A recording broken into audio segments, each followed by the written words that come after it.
নমস্কাৰ। বাহনীৰ মাজত আজি আমাৰ ভিডিঅ' হেৰাই যাব ধৰা গাঁৱৰ নিদৰ্শন দাঙি ধৰি এটি বাঁহৰ ঘৰ বনাব লৈছোঁ। তাৰে ভিডিঅ' কৰি আপোনালোকক দেখাম। তাৰে কাম আৰম্ভ কৰিছোঁ। ভলুকা বাঁহ কাটি আছোঁ। আহক পলম নকৰি আজিৰ ভিডিঅ'টো আৰম্ভ কৰোঁ।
এই প্ৰকাণ্ড ভলুকা বাঁহ অকলে দাঙিবই নোৱাৰি, দুজনে ধৰি দাঙিবলগীয়া হৈছে।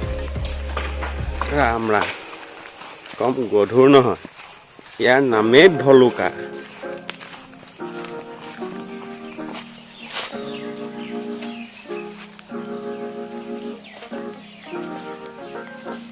বাঁহ কাটি হৈছে আৰু ঠেলাত উঠোৱাই এটা এটাকৈ ঘৰলৈ নি থাকোঁ দিয়ে।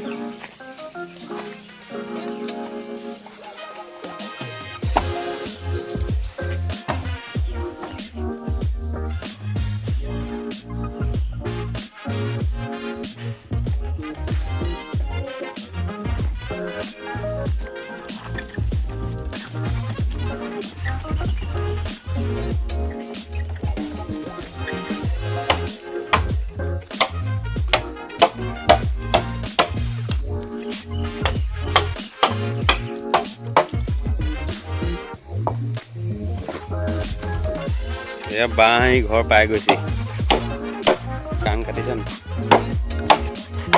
চালিয়ে হ'ব, তাৰ বাবে ইয়াত কাণ কাটি থকা হৈছে বাঁহটো এনেকৈ হেলনীয়াকৈ।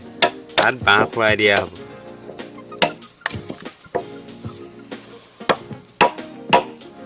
এটা ফুটা উলিওৱা হৈছে, তাত এডাল বাঁহৰ মাৰি সোমোৱাই গাঁঠি দিবলৈ সুবিধা কৰি লোৱা হৈছে।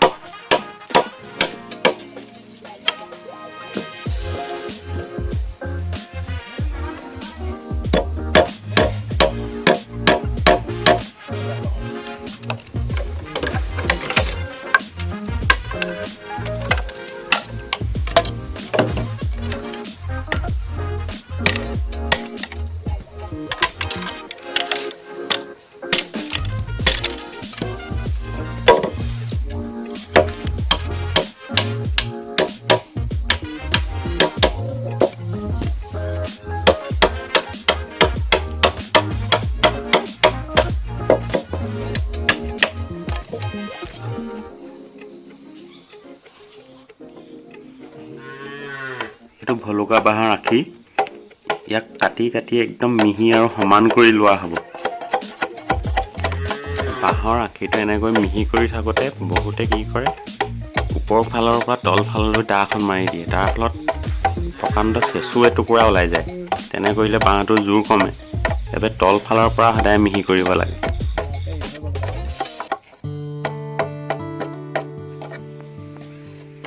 আখিটো মিহি কৰা হৈ গৈছে। এতিয়া এইটো মণি বুলি কোৱা হয় ইয়াক বাঁহৰ। ইয়াক সমান কৰিব লাগিব।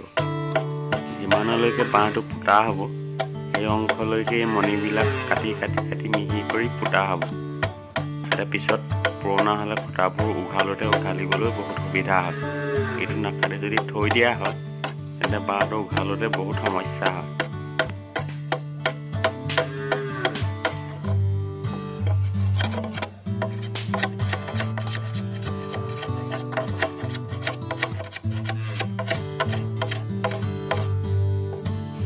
এনেদৰে চিপলাঙেৰে গাঁতবিলাক খান্দি লোৱা হৈছে। এতিয়া ভলুকা বাঁহৰ খুঁটাবোৰ ইয়াত পোতা হ'ব। গাঁতটো অলপ দ কৰা হৈছে। যাতে খুঁটাটো অলপ টাইট হয় আৰু বাৰিষা হাউলি নপৰে।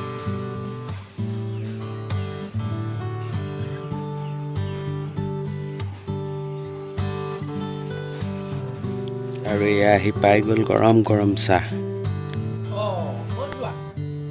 এনেকৈ কামৰ মাজত চাহ একাপ পালে আৰু একো নালাগে আৰু সেই চাহ কাপৰ মজাই বেলেগ।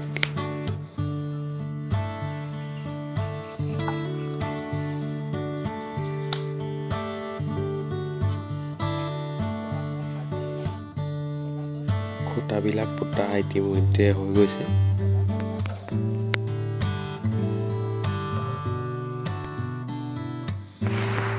এতিয়া মুকলি আকাশখন দেখি আছে যদিও ঘৰটো বনাই হোৱাৰ পিছত এক অনন্য দৃশ্য দেখিবলৈ পাব।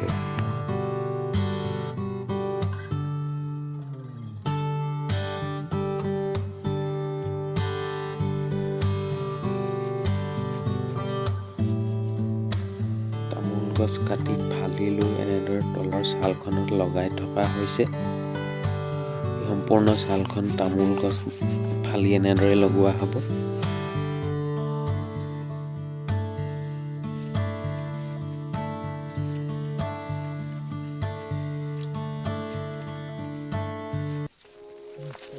তলৰ ছালখনত তামোল পাৰি ইতিমধ্যে সমাপ্ত হৈছে আৰু ওপৰত 3টা কামি দি গাঁঠি দিয়া হৈছে যাতে ছালখন ভালদৰে ৰৈ থাকে। এনেকৈ তাৰে গাঁঠি দি লোৱাৰ পিছত যদি হাতুৰিয়ে এনেকৈ মৰিয়াই দিয়া হয় কামিবিলাক, তেতিয়া গাঁঠিটো বহুত টাইট হয়।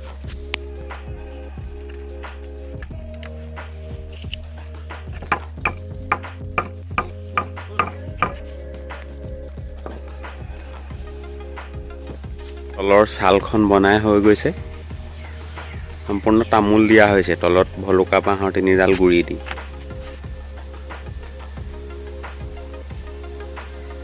এতিয়া এনেকৈ বাঁহৰ কামি দি তাঁৰেৰে গাঁঠি দিয়া হ'ল যাতে লৰি নুফুৰে।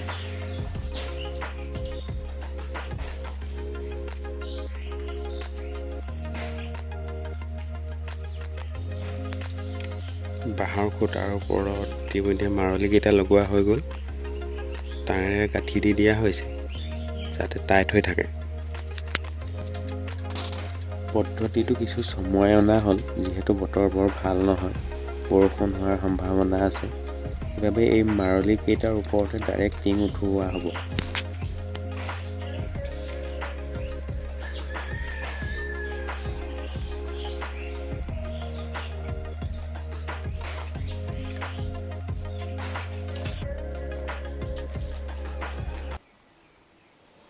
মাৰলিকেইটাৰ সৈতে খুঁটাত তাঁৰেৰে গাঁঠি দি ইতিমধ্যে সমাপ্ত হৈ গৈছে।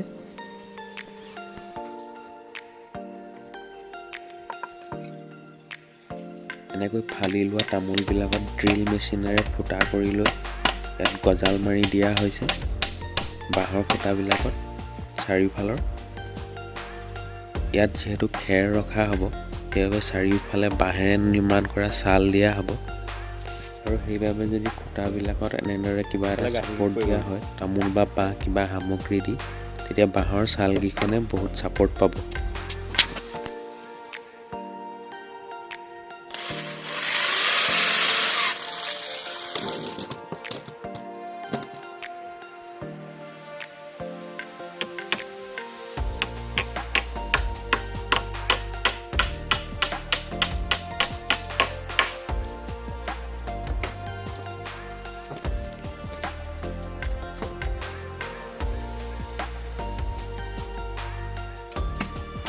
তিনিটা ছাইডত এনেদৰে তামোল লগোৱা হৈ গৈছে আৰু মাথো এটা ছাইডত বাকী আছে। ইয়াৰ পিছত ওপৰত টিং লগাব পৰা হৈ যাব।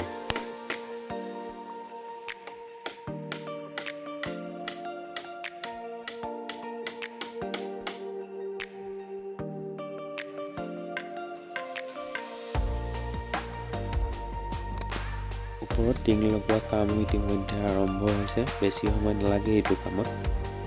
এইটো কাম হৈ গ'লে ঘৰবোৰ বনোৱাৰ কাম 90% সম্পূৰ্ণ হ'ব।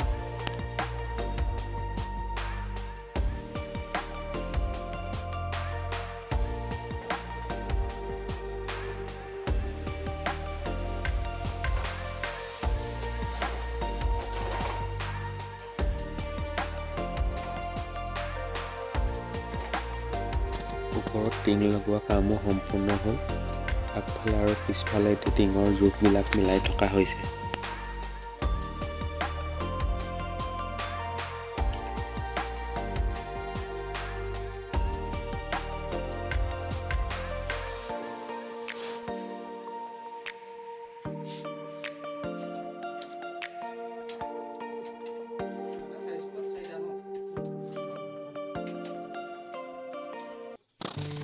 জাতি বাঁহৰ পৰা এই চালসমূহ বনাই থকা হৈছে। এই চালসমূহ খেৰীঘৰটোৰ চাৰিওফালে লগোৱা হ'ব। বাঁহৰ খুঁটাবিলাকত গজাল মাৰি লগাই দিয়া ফলা তামোলবিলাকৰ গাতে লগাই এই চালসমূহ ৰখোৱা হ'ব।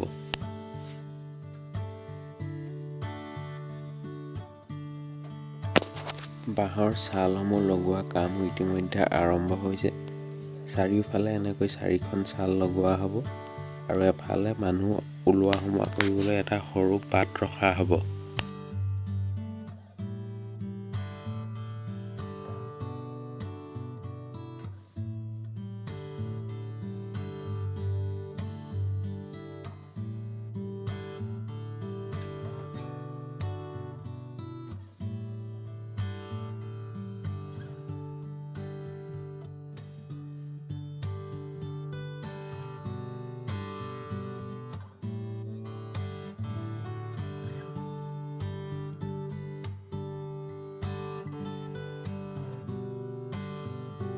এই বাঁহৰ চালসমূহ ৰখাই থ'বলৈ তাঁৰৰ গাঁঠি দিয়া হৈছে। এই চালকেইখন একে জেগাতে ৰখি থাকে আৰু লৰচৰ নকৰে।